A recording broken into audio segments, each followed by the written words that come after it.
Assalamualaikum warahmatullahi wabarakatuh. Halo semua, perkenalkan nama saya Julian Ahmad Elrira. Saya dari Fakultas Psikologi Universitas 17 Agustus 1945 Samarinda.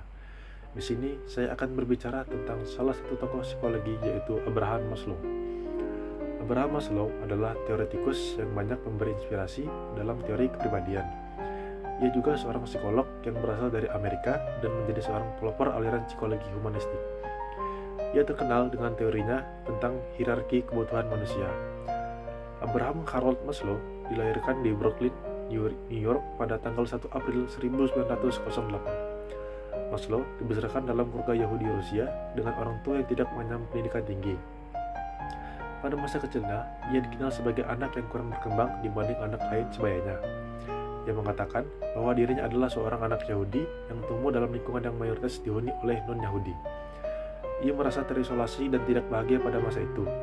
Ia bertumbuh di perpustakaan di antara buku-buku.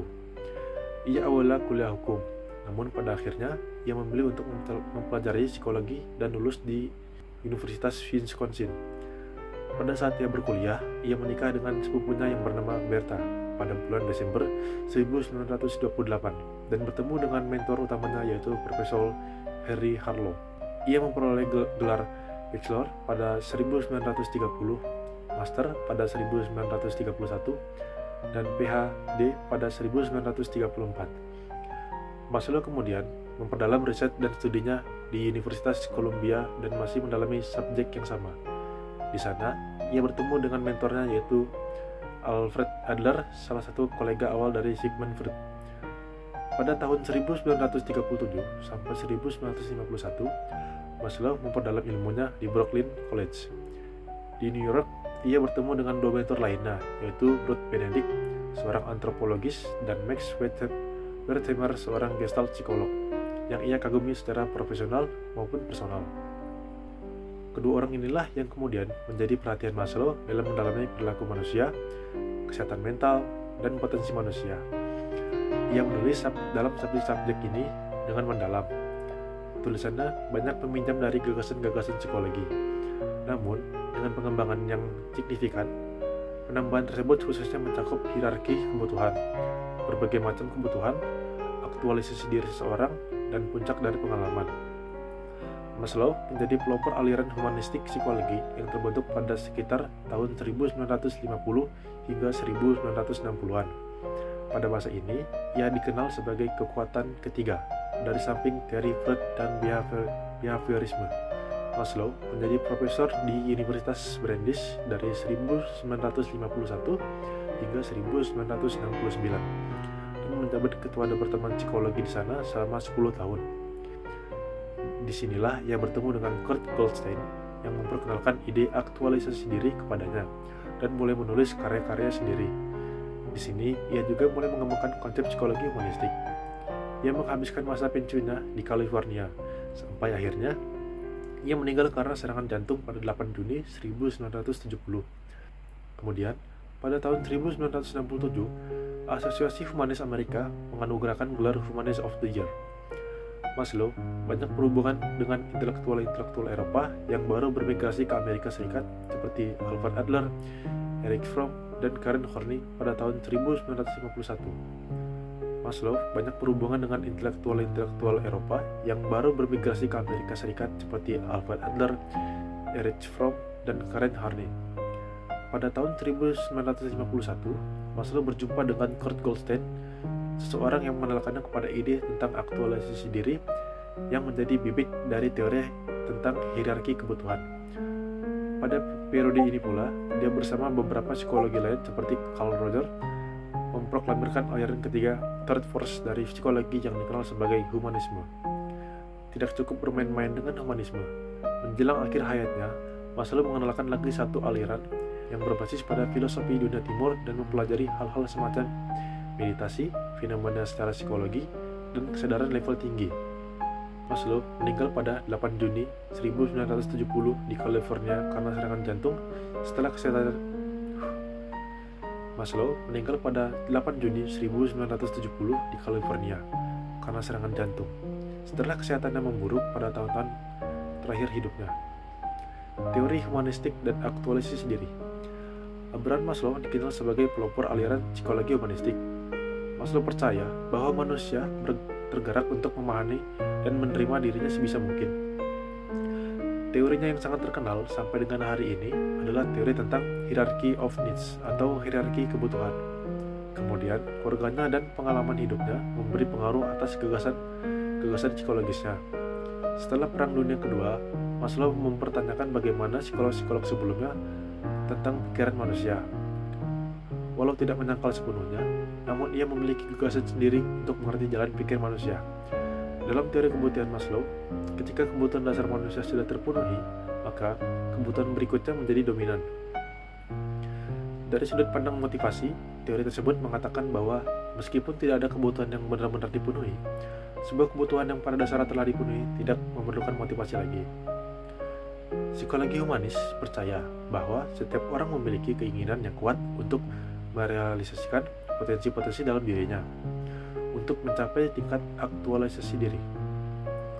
Untuk membuktikan bahwa manusia tidak hanya bereaksi terhadap situasi yang terjadi di sekelilingnya, tapi untuk mencapai sesuatu yang lebih, Maslow mempelajari seseorang dengan keadaan mental yang sehat dibanding mempelajari seseorang dengan masalah kesehatan mental. Hal ini menggambarkan bahwa manusia baru dapat mengalami puncak pengalamannya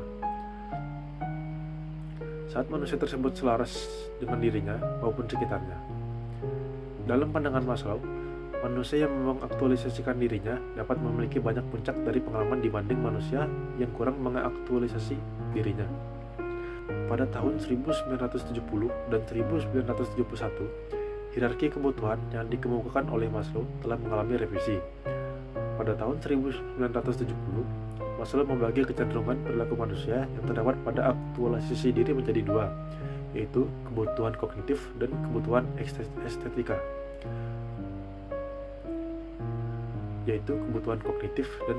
estetika. Pada tahun 1971, Maslow kemudian menemukan bahwa manusia dapat mengaktualisasikan dirinya melalui kemampuan dan pengalaman.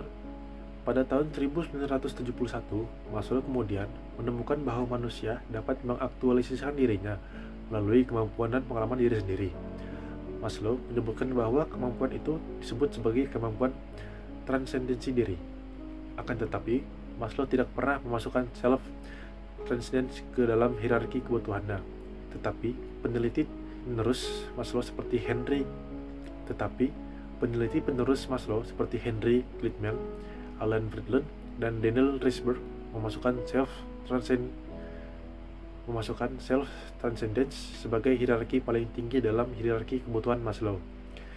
Hierarki kebutuhan manusia yang terbaru terdiri dari 8 level, yaitu kebutuhan psikologis, kebutuhan akan rasa aman, kebutuhan sosial, kebutuhan penghargaan, kebutuhan kognitif, kebutuhan estetika, kebutuhan aktualisasi diri, dan kebutuhan transendensi. Hierarki kebutuhan. Maslow menggunakan piramida sebagai peraga untuk memvisualisasi gagasannya mengenai teori hierarki kebutuhan. Menurut Maslow, manusia termotivasi untuk memenuhi kebutuhan-kebutuhan hidupnya. Kebutuhan tersebut memiliki tingkatan atau hierarki, mulai dari yang paling rendah atau bersifat dasar psikologis sampai yang paling tinggi, yaitu aktualisasi diri. Adapun hierarki kebutuhan tersebut adalah: yang pertama ada kebutuhan psikologis atau dasar, kebutuhan akan rasa aman, kebutuhan untuk dicintai dan disayangi, kebutuhan untuk dihargai, kebutuhan untuk aktualisasi diri. Maslow menyebut 4 kebutuhan mulai dari kebutuhan psikologis sampai kebutuhan harga diri dengan sebutan homeostatis, kemudian berhenti dengan sendirinya. Maslow memperluas cakupan prinsip homeostatik ini kepada kebutuhan-kebutuhan tadi, seperti rasa aman, cinta dan harga diri yang biasanya tidak kita kaitkan dengan prinsip tersebut. Maslow menganggap kebutuhan-kebutuhan defisit tadi sebagai kebutuhan untuk bertahan. Cinta dan kasih sayang pun sebenarnya memperjelas kebutuhan ini. Sudah ada sejak lahir, persis sama seperti dengan insting. Kebutuhan psikologis. Pada tingkat paling bawah terdapat kebutuhan yang bersifat psikologik, yaitu kebutuhan akan udara, makanan, minuman, dan sebagainya, yang ditandai oleh yang ditandai oleh kekurangan sesuatu dalam tubuh orang yang bersangkutan. Kebutuhan ini dinamakan juga kebutuhan dasar, yang jika tidak dipenuhi dalam keadaan yang sangat ekstrim, misalnya kelaparan, bisa menyebabkan manusia yang bersangkutan kehilangan kendali atas perilakunya sendiri, karena seluruh kapasitas manusia tersebut dikerahkan dan dipusatkan hanya untuk memenuhi kebutuhan dasarnya itu. Sebaliknya, jika kebutuhan dasarnya relatif sudah tercukupi, muncullah kebutuhan yang lebih tinggi, yaitu kebutuhan akan rasa aman. Kebutuhan rasa aman.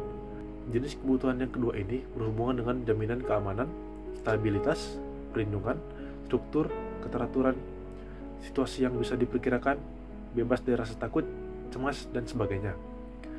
Karena adanya kebutuhan inilah, maka manusia membuat peraturan undang-undang, mengembangkan kepercayaan, membuat sistem asuransi, pensiun, dan sebagainya. Sama halnya dengan basic needs. Kalau safety needs ini terlalu lama dan terlalu banyak tidak terpenuhi, maka pandangan seseorang tentang dunianya bisa terpengaruh dan pada gilirannya pun perilakunya akan cenderung ke arah yang makin negatif. Kebutuhan dicintai dan disayangi. Setelah kebutuhan dasar dan rasa aman relatif dipenuhi, maka timbul kebutuhan untuk dimiliki dan dicintai. Setiap orang ingin mempunyai hubungan yang hangat dan akrab, bahkan mesra dengan orang lain. Ia ingin mencintai dan dicintai. Setiap orang ingin setia kawan dan butuh setia kawanan. Setiap orang pun ingin mempunyai kelompoknya sendiri, ingin punya akar dalam masyarakat. Setiap orang butuh menjadi bagian dalam sebuah keluarga, sebuah kampung, suatu marga, dan lain-lain. Setiap orang yang tidak mempunyai keluarga akan merasa sebatang kara, sedangkan orang yang tidak sekolah dan tidak bekerja merasa dirinya pengangguran dan tidak berharga. Kondisi seperti ini akan menurunkan harga diri orang yang bersangkutan. Kebutuhan harga diri. Di sisi lain, jika kebutuhan tingkat 3 relatif sudah terpenuhi, maka timbul kebutuhan akan harga diri. Ada dua macam kebutuhan akan harga diri. Pertama adalah kebutuhan akan kekuatan, penguasaan, kompetisi, percaya diri, dan kemandirian. Sedangkan yang kedua adalah kebutuhan akan penghargaan dari orang lain, status, ketenaran, dominasi, kebanggaan, dianggap penting dan diapresiasi dari orang lain. Orang-orang yang terpenuhi kebutuhannya akan harga diri akan tampil sebagai orang yang percaya diri, tidak tergantung pada orang lain, dan selalu siap untuk berkembang terus untuk selanjutnya meraih kebutuhan yang tertinggi, yaitu aktualisasi diri. Kebutuhan aktualisasi diri. Kebutuhan aktualisasi diri merupakan kebutuhan yang terdapat 17 meta kebutuhan yang tidak tersusun secara hierarki, melainkan saling mengisi. Jika berbagai meta kebutuhan tidak terpenuhi, maka akan terjadi metapatologi seperti apatisme, kebosanan, putus asa, dan tidak punya rasa humor lagi, keterasingan, mementingkan diri sendiri, kehilangan selera, dan sebagainya. Meta kebutuhan dan metapatologi. Menurut Maslow, meta kebutuhan untuk mengaktualisasi diri terdiri dari kebenaran, kebaikan, keindahan atau kecantikan, keseluruhan atau kesatuan, dikotomi transendensi. Berkehidupan yaitu berproses, berubah, tetapi tetap pada esensinya, keunikan, kesempurnaan, keniscayaan, penyelesaian, keadilan, keteraturan, kesederhanaan, kekayaan, tanpa susah payah, bermain, mencukupi diri sendiri. Metapatologi. Jika berbagai meta kebutuhan tidak terpenuhi, maka akan terjadi metapatologi seperti apatisme, kebosanan, putus asa, tidak punya rasa humor lagi, keterasingan, mementingkan diri sendiri, kehilangan selera, dan sebagainya. Pada perkembangannya, teori ini juga mendapatkan kritik. Hal ini dikarenakan adanya sebuah loncatan pada piramida kebutuhan Maslow yang paling tinggi, yaitu kebutuhan mencapai aktualisasi diri, Kebutuhan itu sama sekali berbeda dengan keempat kebutuhan lainnya, yang secara logika mudah dimengerti. Seakan-akan ada yang hilang antara piramida keempat dengan puncak piramida, seolah-olah terjadi lompatan logika. Nah, tadi adalah sejarah penjelasan tentang salah satu tokoh psikologi, yaitu Abraham Maslow. Sekian dari saya pamit, sampai ketemu lagi di video berikutnya. Wassalamualaikum warahmatullahi wabarakatuh.